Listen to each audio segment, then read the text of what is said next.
This is Agriculture Today, and I'm Shelby Varner with the K-State Radio Network. Starting today's show is Diane Barrett, Kansas Farm Service Agency Agriculture Program Specialist, with information on programs that are available to producers dealing with drought and H5N1. Gregg Hanzlicek, K-State veterinarian, keeps the show rolling by discussing Epizootic Hemorrhagic Disease and how it could impact cattle and what producers should do. K-State's Brad White and Phillip Lancaster conclude the show with another segment of the Beef Cattle Institute's Cattle Chat podcast by explaining how to body condition score cattle. The experts share physical indicators and how the system works. That and more is coming up ahead on Agriculture Today.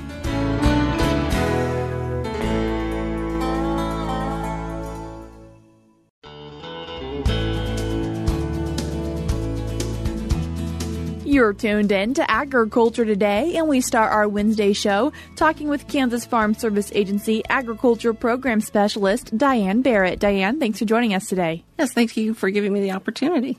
Diane, unfortunately, we're continuing to struggle with some drought in Kansas, and are there any programs with the Farm Service Agency that are able to assist our farmers and ranchers? Well, yes, we do have several programs. One of our main programs that we've been actively implementing for the last 2 to 3 years is our livestock feed program. And right now we have 57 counties in the state that have a drought designation. So producers can go online to Farmers.gov and they can find if their county is eligible for this program. Basically, this program is for producers of grazing livestock that should contact their county office for more information and how to enroll in that program. So for producers who have grazing livestock and maybe those fields aren't producing as much as they usually do? Yeah, like their grass is dying or is not as lush as it should be because of the drought, then they can come in and file that. They have to file an acreage report. They have to come in and do all that information, provide that information, leasing information and that kind of stuff to the county office before they can be eligible for the payment. And something else sometimes we see with drought and just other things happening in the world, livestock feed or water losses, are there programs available at the Farm Service Agency that could assist with that? Yeah, we have several programs that are under the Emergency Livestock Assistance Program. They provide assistance for feed transportation, livestock transportation, and water transportation, but they have to be due to a drought loss. It has to be an eligible county with an eligible drought disaster designation. The transportation programs have been in existence for the past couple of years. They're kind of new. They've only been around for, I believe this is the third year possibly. However, even though we have it for the last 3 to 3 years, they've made some changes for 2024. And so some of those changes, now the producers will be required to provide the livestock numbers, the types of livestock, weights, and then they are also going to have to provide the pounds of feed hauled to these livestock, the number of miles the feed was hauled to be eligible for benefits. The mileage rate remains at $6.60 per mile for the feed and livestock transportation.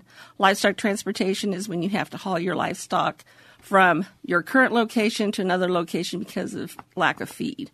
So we do pay for livestock transportation as well. The other thing that we do have under the ELAP program is a water transportation program. And we pay 10 cents per gallon of water that is hauled to livestock. And this is based upon the daily water requirement for livestock by per head and by animal unit. So the benefit is limited to the smaller of 150 calendar days of the water requirement or the actual number of gallons hauled. Last year, we paid 7 cents a gallon. This year, it's 10 cents a gallon. When it comes to these drought programs, how does a producer become eligible? It's based upon the drought monitor, and you have to have at least 8 weeks of a D2 or greater. D2 is 8 weeks. As soon as you go into a drought monitor rating of D3 or D4, you're automatically eligible. For producers who are in drought or look like they're going to be in drought for those 8 weeks and become eligible for that program, should they start tracking it before those 8 weeks, or do they only become eligible after that 8 weeks?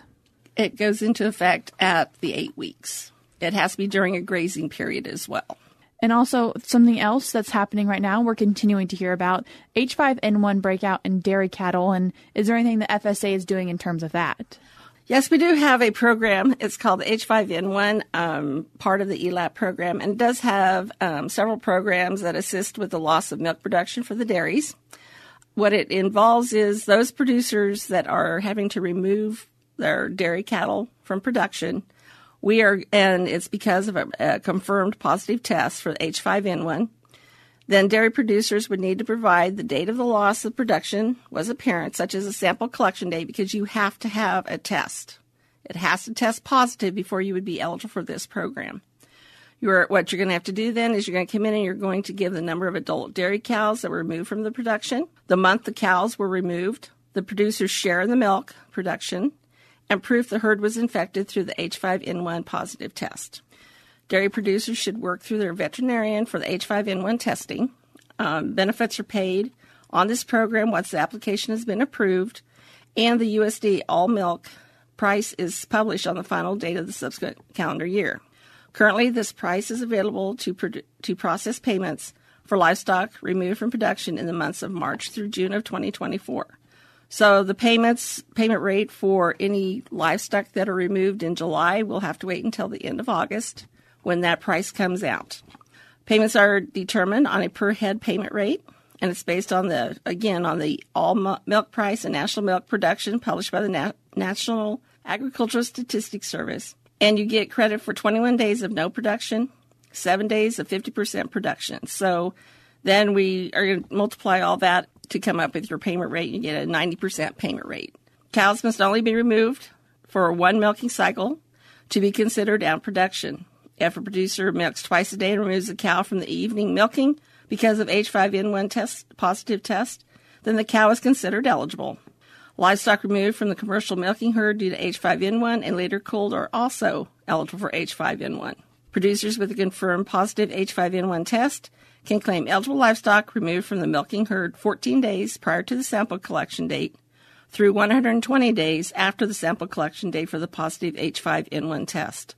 For example, the sample collection date is March 1st of 2024. The 134-day period would begin on February 16th and conclude on June 29th. So in addition to this, we are teamed up with the Animal and Plant Health Inspection Service, or called APHIS. APHIS is providing assistance regarding the biosecurity practices that can be implemented and offsetting the costs associated with testing and shipping of samples and how to eliminate the virus and protect their employees from their entity. For this program, then, while producers probably don't want that positive H5N1 test, really need to have it to have all this program kick in and start rolling? Yes, that's correct. You have to have a positive test. If you don't have a positive test, then you're not eligible for any benefits under this program. And something else important that the FSA is working on, something to assist producers when it comes to crop losses. Yes, this has really been quite the process. We've always had the non-insured assistance program for as long as I've been with the agency, but I just want to remind everybody that this new process, that if you file certifying that your status is either a socially disadvantaged farmer or rancher, beginning farmer rancher, a veteran farmer rancher, or limited resource farmer rancher, that if you file a CCC 860, then you are eligible for basic non-insured assistance program coverage on all of your NAP-eligible crops in all counties that have an eligible interest. NAP-covered crops are generally those that are not covered by crop insurance, so you can't get it through a crop insurance agent downtown. Just a reminder that you have to be one of these groups. I'd like to kind of just give some idea of what each one of these groups is that would qualify you for this free coverage. It's a socially disadvantaged producer, is a member of a group have been subject to racial, ethnic, or gender prejudice. Groups would include American Indians or Alaska Natives, Asians or Asian Americans, Blacks or African Americans, Native Hawaiians, or other Pacific Islanders, including Hispanics and women as well. For entities, you would have to have at least 50% of the interest in that entity would have to be held by a socially disadvantaged individual. Our beginning farmers or ranchers are those that have not been farming for more than 10 years. And again, if they have an entity, then 50% of that entity would have to be a beginning farmer or rancher. Limited resource farmers and ranchers are those that meet the criteria of being a producer whose gross farm sales do not exceed the amount identified on a tool called the Limited Resource Self-Determination Tool. And it is basically those whose total household income was at or below the national poverty level for a family of 4 in each of the same preceding calendar years. If it's an entity, all members must be a limited resource producer. Veteran farmer rancher is one of those that has not operated a farm or ranch for more than 10 years and has obtained their status as a veteran in the most recent 10-year period. And again, 50% of those, if they want to qualify that as an entity, would have to be held by a veteran farmer or rancher as well. As we've talked about a few different programs today, Diane, wanting to remind people of some upcoming deadlines that are coming with the Farm Service Agency. Yes, we have the Emergency Relief Program, Track 1 and Track 2, and this is for your 2022 crop losses. And so producers with any of those applications that have not filed as of yet, your deadline to file those in the local county office is August 14th. And so this deadline will include those that are provided by the 14th at the county office or those that are actually postmarked on that date as well.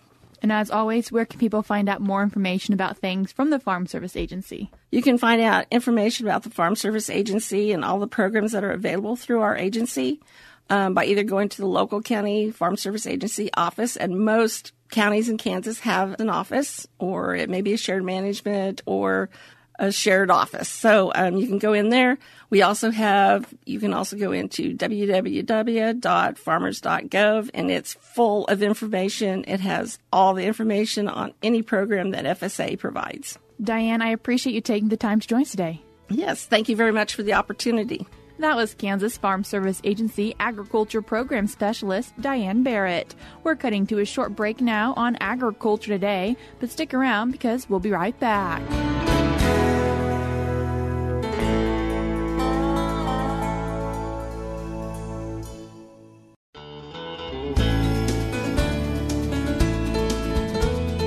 You're tuned in to Agriculture Today, and we continue our show talking about epizootic hemorrhagic disease with the veterinarian in the Kansas State Veterinary Diagnostic Lab and the College of Veterinary Medicine, Gregg Hanzlicek. Gregg, thanks for joining us today. My pleasure. Gregg, talking about EHD, or sometimes referred to as epizootic hemorrhagic disease, and what is that? Yeah, well, it's a mouthful for sure. And epizootic just means on the veterinary side epidemic. So it's epidemic hemorrhagic disease. It's a virus that's carried by very, very small organisms called culicoides. Some people call them no-see-ums. There's other terms for them. Some people call them sandflies, but they're not. But they're very, very small organisms that live in areas where it's moist, around ponds and things. And they transmit this virus when they feed on cattle for a blood meal. Obviously, our conversation today focused towards cattle, but that's not the only species that this disease impacts. Yep, and that's a great point. It's EHD is typically in our area a white-tailed deer problem. Other deer and those kind of elk and those kind of things can succumb to it, but it's very devastating in some white-tailed deer herds where the morbidity is extremely high, meaning the number of animals that become sick, but the mortality can be very, very high. You hear reports up to 90% of the deer in one area will die because of EHD. The good thing on the cattle side is though even though they become infected, the vast majority of the cattle never show clinical signs. It's just in most herds, it's 1 or 2, maybe 3 animals that show the typical clinical signs of the disease. As we're talking about the biting midge, kind of what is that life cycle, and do they also sometimes bite humans? They do, and that's why one of the terms they call them are no-see-ums, is because if you've ever been bitten by them, they're so tiny, but the bite is tremendous, and so you get this sharp pain, and you look around, you don't see anything, so people call them no-see-ums. So definitely they do bite humans. They're not going to transmit this disease or any other disease to humans. It's typically just a cattle thing. Incubation period from the time a cow or deer gets bit and infected, it's about 5 to 10 days before they show clinical signs. And then the life cycle of the midge, it's a typical life cycle where they lay eggs, the eggs become larvae, the larvae become adults, and then the adults reproduce and then starts the process all over again. And talking about getting infected a little bit more, just a little bite by usually water, or how far out from a kind of wet area could that biting midge be? Yeah, well, they need to stay close to moisture because their larvae have to have moisture, so that's why they're around the mud on the side of ponds and things. But they've been known to the females to fly at least a mile away from where they've laid their eggs. So it's not just a localized little insect. And how could a producer maybe see EHD being in their cattle? Well, and that's really the concerning thing, is that even though most of the animals are not going to show clinical signs, the clinical signs that do present typically start as oral or as lesions, as ulcers, and on the nose, on the lips, on the tongue, and in the mouth. And they'll be salivating, they'll be off feed. But typically, because the cattle, when this occurs, is late summer, early fall, they're out on pasture, the producer a lot of times will miss that part, and what they'll present is there'll be a scabbing of the muzzle, and for me they look like they have a sunburn, and they'll be salivating and just acting like they don't feel good. So that's typically the way that presents. Sometimes they can have these ulcers around the coronary band on their feet, and they can actually present with one or more limb lamenesses. Is this something that producers need to do something about, or just let the cow get over it? Well, the good thing is that I don't know of any mortalities in cattle beef herds from this disease, but there's going to be a recovery period if they just leave them alone. But because their mouths are sore, because the ulcers and everything, probably the best remedy is to make sure that they're still on some very palatable green type of soft feed like plush pasture. Maybe provide some shade, and if you do those kind of things, like I say, 99.9% will recover from it. Are there any other health concerns when it comes for cattle getting EHD? There really aren't any other health concerns, but the problem, why we're on to bring it up today, is that producers may see it, is that it mimics foot and mouth disease, which we are very afraid of in the United States because we don't have it. It's very devastating. But there's also a disease called vesicular stomatitis, which we do have here. And then there's a disease called blue tongue that we can't see in cattle. But because it mimics foot and mouth disease, anytime a producer sees this type of presentation in their herd, it's really important they call their veterinarian. And then their veterinarian will make a decision what to do next. And most veterinarians, because you can't tell by looking what the disease is, they will get the USDA or the state veterinarians involved. They will come on the premise and they'll take samples to rule out foot and mouth disease, vesicular stomatitis, and then they'll test for EHD to see what the diagnosis is. Gregg, for a little bit of fun history about EHD, how did it come about? How was it recognized? Well, to my knowledge, the first time that it was ever diagnosed or found in the United States was in 1955, which is a long time ago. But it was in New Jersey and white-tailed deer. So it's been around a very, very long time. And to my knowledge, I believe it's in every single state. It's certainly in the Midwest. And our last case was about 120 pairs in a pasture in Kansas, and there were 3 cows and 1 calf that showed these typical sunburn muzzle lesions. And when they were sampled, some of those were positive for the EHD. Gregg, I appreciate you taking the time to join us today and sharing with us some information about Epizootic Hemorrhagic Disease. Outstanding. That was a veterinarian in the Kansas State Veterinary Diagnostic Lab and the College of Veterinary Medicine here at Kansas State University, Gregg Hanzlicek. If you're interested in learning more about the Kansas State Veterinary Diagnostic Lab, you can do so by going to ksvdl.org. If you're wanting to learn more just about their testing, you can find that by going to ksvdl.org/testing. Of course, I will link these all in today's show notes on acttoday.net. Before we cut to a break, we're now going to be joined by Amelia Schatz from Kansas Wheat as she informed us about the upcoming Sorghum U Wheat U here in August. Take a break from the Kansas heat and join Kansas Wheat at High Plains Journal's Sorghum U Wheat U event on Tuesday, August 13th at the Doubletree by Hilton in Wichita. Kansas Wheat looks forward to Sorghum U Wheat U each year as an educational event designed to help producers make their operations more efficient, effective, and profitable, said Kansas Wheat CEO Justin Gilpin. Through breakout sessions and producer panels, the event addresses current challenges and trends in technology, management practices, and marketing. All attendees will head home with information they can immediately put into practice. The free one-day event starts with breakfast sandwiches, coffee, and a producer panel discussion featuring sorghum and wheat producers, including Kansas Association of Wheat Growers Vice President Chris Tanner from Norton. Breakout sessions throughout the day will provide additional opportunities for producers to hear the latest in wheat research, technology, and management recommendations. Dalton Henry, Vice President of Trade Policy with U.S. Wheat Associates, will discuss changes in wheat seed technology and policy implications for global trade.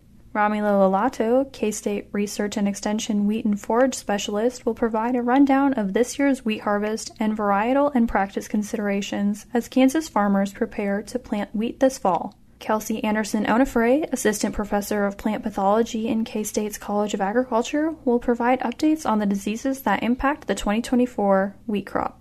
She will also discuss the need for disease management following spring and summer rains, especially the need to control volunteer wheat early and throughout the fall to prevent wheat streak mosaic virus infections in following wheat crop. Additional breakout sessions will cover topics specific to sorghum, including how to manage sorghum fertility to maximize profitability, the National Sorghum Producers Climate Smart Sustainability Program, and emerging markets. During a complimentary lunch, keynote speaker Matt Hines, a licensed commodity broker and risk management consultant with Lowen & Associates, will provide a market outlook for the wheat and sorghum markets. Kansas Wheat and Kansas Grain Sorghum will also provide updates on the top issues each commodity is working to address at the regional, state, and national levels. Sorghum U Wheat U is sponsored by High Plains Journal, Kansas Grain Sorghum Commission, Kansas Wheat, United Sorghum Checkoff Program, Double Team Sorghum Cropping Solution, Kaufman Seed, Heartland Soil Services, Conklin AgroVantage, and American Ag Credit. View the full agenda for Sorghum U Wheat U at hpj.com/SUWU. Continuing education credits are also available for certified crop advisors. For Kansas Wheat, I'm Amelia Schatz. Once again, that was information on the upcoming Sorghum U Wheat U event that's taking place August 13th in Wichita, Kansas at the Doubletree by Hilton Wichita Airport. This day will get kicked off on the 13th at 8 a.m. with registration. There will be a free provided lunch where people can hear Kansas wheat and Kansas grain sorghum updates, as well as a keynote on the market history and outlook for wheat and grain sorghum. This Sorghum U Wheat U event will wrap up at 3:30 p.m. If you'd like to get registered for this event or learn more about Sorghum U Wheat U, you can do so by going to hpj.com/SUWU. Again, that is hpj.com/SUWU. I will put this link also in today's show notes on agtoday.net. We're cutting to a short break now on Agriculture Today, but stick around because we have more for you up ahead.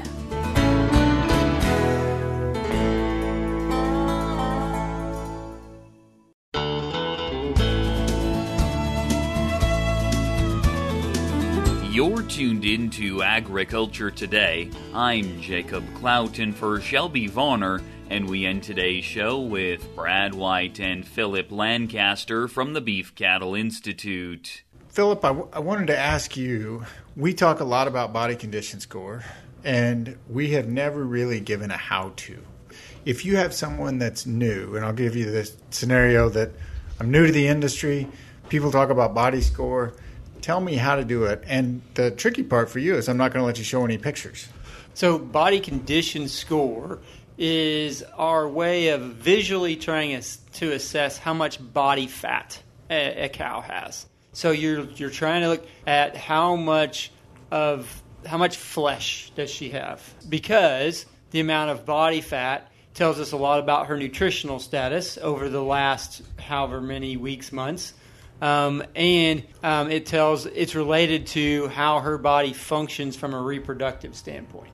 But we don't have a way to easily measure it, so we just use a visual assessment that works really pretty well for producers to be able to gauge where their cows are nutritionally and what to expect reproductively. Comparable to BMI in people or no? A little bit. So when body condition score started, they started looking at weight relative to size, which is kind of like BMI in people. Yeah. But then they migrated that and adapted it to this visual assessment system so that you didn't have to actually measure body weights and put the tape around their waist like they do for people. Yes, and frame height and things like that. So the system for beef cattle ranges from 1 to 9. Dairy cows, the dairy industry uses a system from 1 to 5. But 1 in being very, very thin, very emaciated, and 9 being very obese. The optimum is about 5. And so when we think about how to visually assess that, it takes a little bit of training. There are some guides out there that the Extension Service has for most states that have some pictures to help you gauge what a body condition score 3, 4, 5, 6 looks like. But then there's some key anatomical structures that we look at to try to assess that. One is to look at the ribs. Look at the ribs. How many ribs can you see? And that's a little bit tricky because if they have a thick winter hair coat, it becomes more difficult to see the ribs. But again, how many ribs can you see? We start to look over the back line. And can you see the spine? Can you see the spinous processes? So you look over the spine, look at the transverse processes that come out from the vertebrae, and you're essentially looking, is there a dip down or is it coming straight across? And I was taught as the coffee cup test. So if you set your full cup of coffee on there, is it going to spill off to the side, or is it kind of tilted, or is it nice and flat and you kind of get some fat? It'll even get to the point, if you get really fat, that the fat comes up and there's an indentation where the top of the spine will be. Is that what you're saying? Yeah, that's exactly. So a good place right above the flank area is where to kind of judge that spine and how much does it protrude. Another good area that we look at are the hooks and the pins on the back, so looking at it from the back, and how much do those hooks and pins protrude when you look at that cow from behind. Basically her pelvis. Yes. Right? Mm-hmm. We're looking at her pelvis, and I like looking, and this may or may not have been influenced by palpating cows, but I like looking right at the tailhead because that's where I was.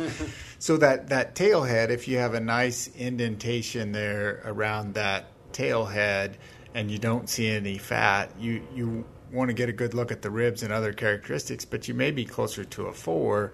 Whereas if the tailhead kind of comes out at a nice angle towards the side of the pelvis, you may be at a 5. When you start to see little rolls of fat, that may be where we're at 6 or 7, because we shouldn't have fat rolls in that area.